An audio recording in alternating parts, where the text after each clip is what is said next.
Je t'ai très souvent parlé de la nécessité d'être capable de produire du contenu pour les réseaux sociaux en quantité et en qualité pour ton business.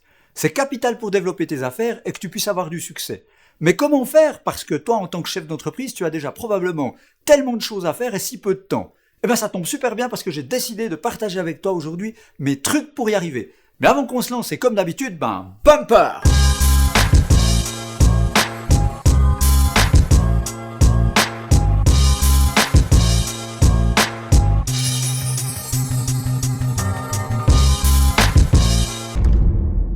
Hello les starters et encore bienvenue sur ce channel où, comme tu le sais, ma mission c'est de t'aider, t'accompagner pour que tu puisses lancer ton business et inventer ton futur. Alors une fois de plus, le sujet du jour, il est capital pour un entrepreneur. Et ce sujet, c'est comment être capable de produire suffisamment de contenu, consistant, cohérent et de qualité pour alimenter les réseaux sociaux. Tout ça dans un contexte où bien souvent, toi ou moi, les créateurs d'entreprise, on a tendance à mettre ça un petit peu comme la 5e roue du carrosse tout en bas de nos to-do list. Et si tu penses comme ça, tu te trompes complètement à mon avis puisque ces canaux digitaux sont devenus des excellents moyens pour développer la notoriété de ta marque, créer de l'intérêt pour tes produits ou tes services ou ton entreprise, et puis également convertir, transformer les gens, les prospects en véritables clients.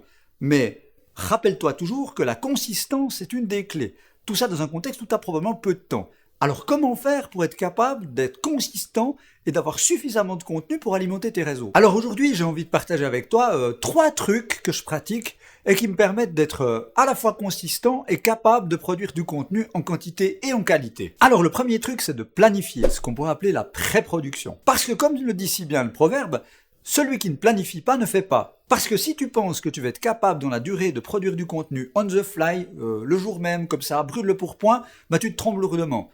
Mon expérience me montre que généralement ce qui va se passer, tout au début, tu vas être tout feu tout flamme, tu vas produire un max de contenu, et puis rapidement, tu vas commencer à t'assécher un peu, comme ça on pourrait le dire, et puis donc ton rythme de publication va diminuer, ton audience va donc se désintéresser de ce que tu fais, parce que loin des yeux, loin du cœur, on pourrait le dire comme ça, et tu auras un deuxième effet qui se coule, c'est que les algorithmes détestent les différences d'amplitude de publication.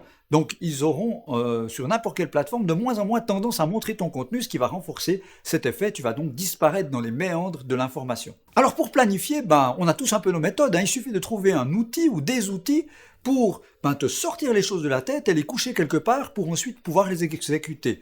Alors certains utilisent un calendrier papier, d'autres un carnet de notes, d'autres un calendrier Outlook, pourquoi pas un fichier Excel que tu fabriques exprès, ou même des applications dédiées. Mais il faut impérativement trouver un moyen pour pouvoir coucher ces idées quelque part. Et préparer comme ça une espèce de conteneur avec du contenu que tu pourras ensuite utiliser. Alors personnellement, j'ai un certain nombre d'astuces ou d'outils que j'utilise et que j'ai envie de partager avec toi. La première astuce, c'est de disposer d'une sorte de réceptacle à idées. Évidemment, la créativité, ça se commande pas, et puis des idées de création de contenu peuvent te venir à peu près n'importe quand. Alors il faut être toujours capable de pouvoir les noter quelque part pour ne pas les oublier, pouvoir les exploiter par la suite.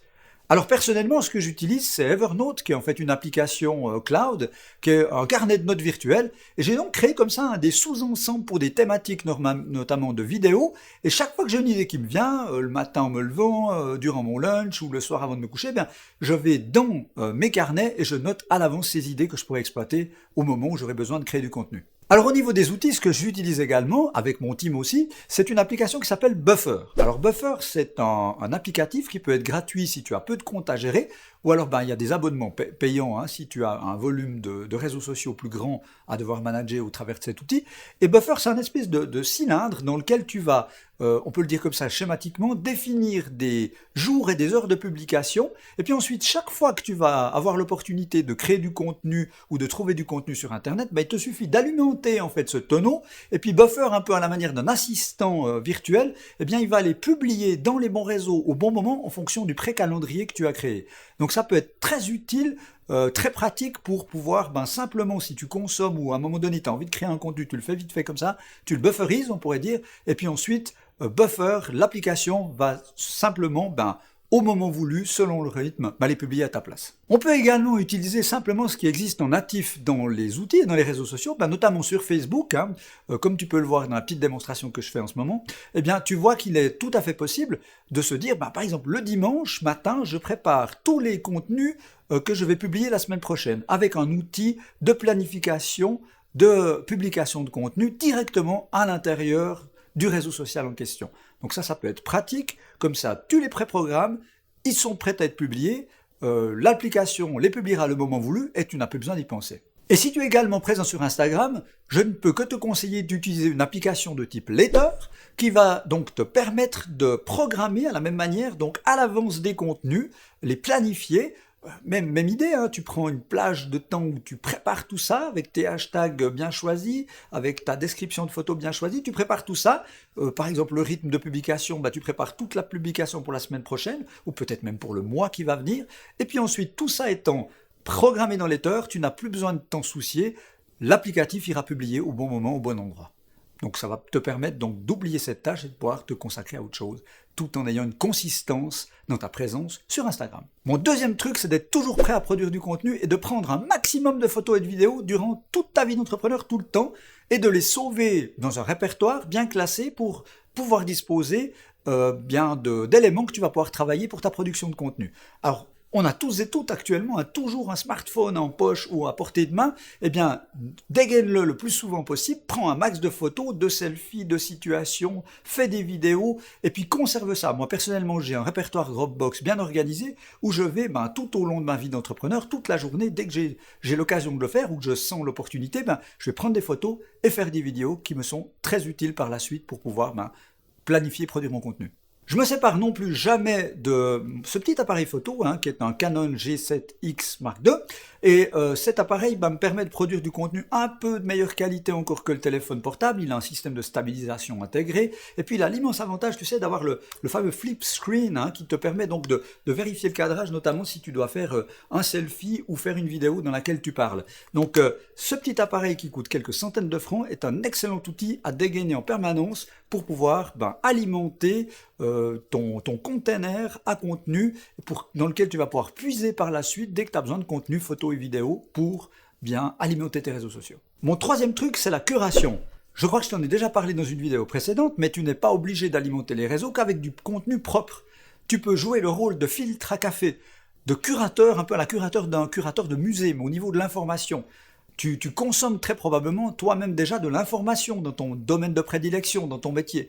Eh bien, lorsque tu croises un contenu qui te paraît intéressant pour ta propre communauté, n'hésite pas, repousse-le, partage-le, envoie-le par exemple dans une application telle que Buffer dont je te parlais tout à l'heure pour bien populer, remplir ton calendrier de publication au fur et à mesure de ta propre consommation d'informations ou de contenu sur Internet. Et on peut se permettre, comme je te le disais également dans une vidéo précédente, de faire 20 à 30% de curation. Donc si tu le pratiques comme ça, tu verras que tu auras déjà un certain nombre de messages qui seront prêts à être publiés durant ton mois ou durant ta semaine de publication.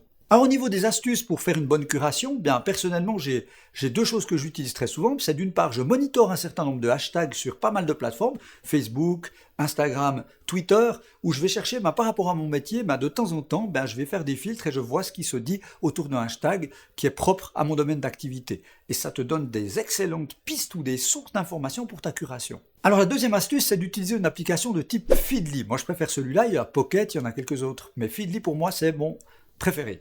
Alors Feedly, qu'est-ce que c'est ? C'est une application qui te permet d'éviter d'aller te balader sur des dizaines de blogs ou des dizaines de sites internet pour amener de l'information en curation.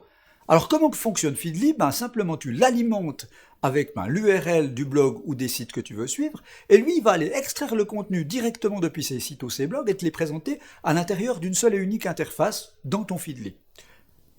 L'autre immense avantage de Feedly, c'est que tu peux directement les partager sur les différents réseaux sociaux, directement depuis Feedly, ou en passant par une passerelle de type Buffer avec un seul et unique bouton. Donc tu vas en plus gagner beaucoup de temps dans cette phase de curation. Et comme on le disait au début de cette vidéo, le temps c'est une denrée rare pour un entrepreneur. Donc si tu peux utiliser Feedly et gagner du temps, tu seras d'autant plus performant, plus consistant, et tu verras que ta curation va se remplir gentiment et facilement à l'intérieur de ton calendrier de publication.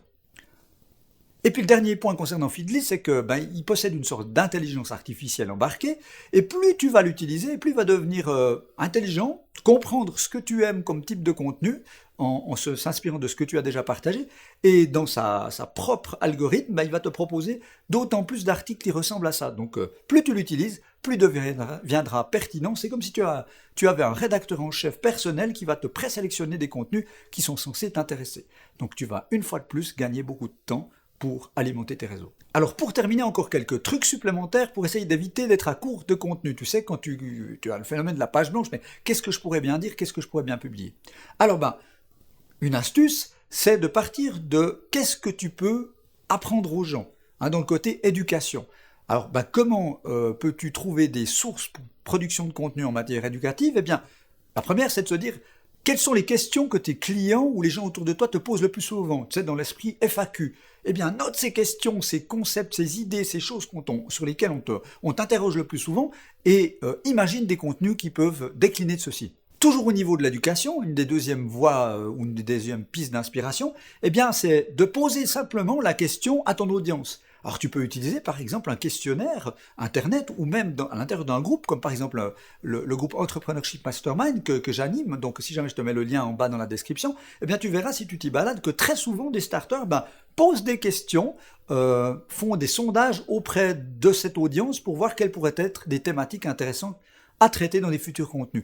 Donc n'hésite pas, demande aux gens ce qui pourrait les intéresser et tes vidéos ou tes publications ou tes articles de blog seront d'autant plus pertinents puisqu'ils seront inspirés de ce que les gens ont vraiment besoin. Une autre astuce, c'est de s'inspirer soi-même, donc de toi-même voir les gens que tu aimes bien, que tu suis, les leaders d'opinion, les gens qui vont t'inspirer en tant qu'entrepreneur, quel type de contenu ils peuvent publier. Et puis l'idée, c'est pas de faire du plagiat, mais de t'inspirer de ce qu'ils font, peut-être même de citations, pour produire toi-même du contenu à partir de ces sources d'idées. Dans cet ordre d'idées, il y a une fonctionnalité d'Instagram qu'il me semble que peu de gens connaissent, c'est la possibilité de te créer des collections, où tu vas pouvoir, entre guillemets, on pourrait le dire comme ça, épingler des photos d'autres producteurs de contenu pour pouvoir les conserver comme des sources d'inspiration. Donc il suffit de cliquer sur le petit icône sauver la photo, de lui dire dans quelle collection tu veux le sauver, et de disposer comme ça d'une source quasiment infinie d'inspiration pour tes propres production de contenu.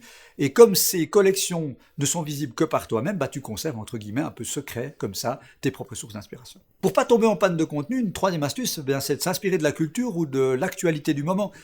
Probablement qu'il y a des hashtags qui buzzent, il y a des thématiques qui sont importantes. Actuellement, par exemple, tout le monde parle de la baisse de la portée naturelle sur Facebook. Ça pourrait donner lieu à une création de contenu ou des créations de contenu liées à ça. Donc, n'hésite pas. Sers-toi de l'actualité, regarde qu'est-ce qui buzz en ce moment, quelles sont les préoccupations de ta propre communauté pour ensuite produire un ou des contenus qui vont répondre à cette actualité. La quatrième et dernière astuce, c'est d'utiliser des contenus qui ont été créés par ta propre communauté pour pouvoir le repousser dans tes propres réseaux. C'est ce qu'on appelle le User Generated Content. Alors tous les projets ou toutes les entreprises ne peuvent pas le faire, ça dépend de ce que tu proposes en termes de produits ou de services, mais si les gens ta communauté, ton audience produit du contenu directement, faut pas hésiter à leur pousser s'ils parlent de toi.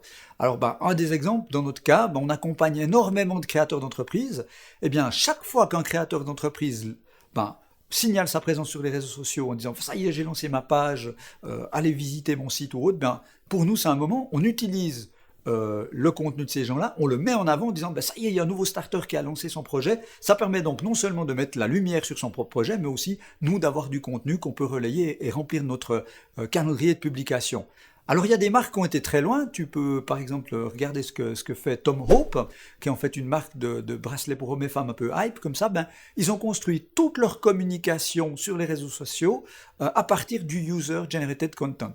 Donc dès que quelqu'un publie une photo avec un Tom Hope, avec un certain nombre de hashtags spécifiques, ils vont reprendre ces contenus et les publier sur les pages officielles de la marque. Et donc, c'est un double effet, puisque d'une part, ça leur permet de disposer de contenus gratuits produits par les utilisateurs, avec également le facteur authenticité, et puis les utilisateurs dont les contenus sont repris sont, tu peux l'imaginer, super contents de se trouver sur les pages officielles, ça met la lumière sur leur propre production de contenu, et ils vont devenir encore plus des ambassadeurs ou des influenceurs pour que d'autres personnes s'intéressent à la marque Tom Hope. Voilà, tu connais maintenant mes 3 trucs et astuces pour pouvoir produire du contenu de manière consistante et dans la durée pour tes réseaux sociaux. Je répète, le premier point, c'est de planifier à l'avance. Le deuxième, c'est de prendre un maximum de photos et de vidéos dès que tu le peux pour alimenter une sorte d'entrepôt à contenu que tu pourras utiliser dès que tu en as besoin. Et le troisième point, c'est de ne pas oublier le pouvoir de la curation, c'est-à-dire de repousser, repartager à ta propre communauté des contenus que tu n'aurais pas fait toi-même mais qui pourraient les intéresser. Alors j'espère que cette vidéo t'aura été utile, que ça va te donner des pistes pour que tu puisses puisses toi-même alimenter ces réseaux sociaux et avoir du succès. Et puis surtout si cette vidéo t'a plu, n'hésite pas à smasher le like bouton là en dessous, partage-la avec ta communauté également. Et puis dans l'attente d'une prochaine vidéo, si tu veux recevoir plus rapidement mes contenus, trucs et astuces pour que tu puisses créer, lancer ton business et inventer ton futur, abonne-toi si ce n'est pas encore fait à la chaîne. Et puis dans l'attente d'une prochaine vidéo, je te souhaite un max de succès et surtout n'oublie pas, d'ici là, be a starter!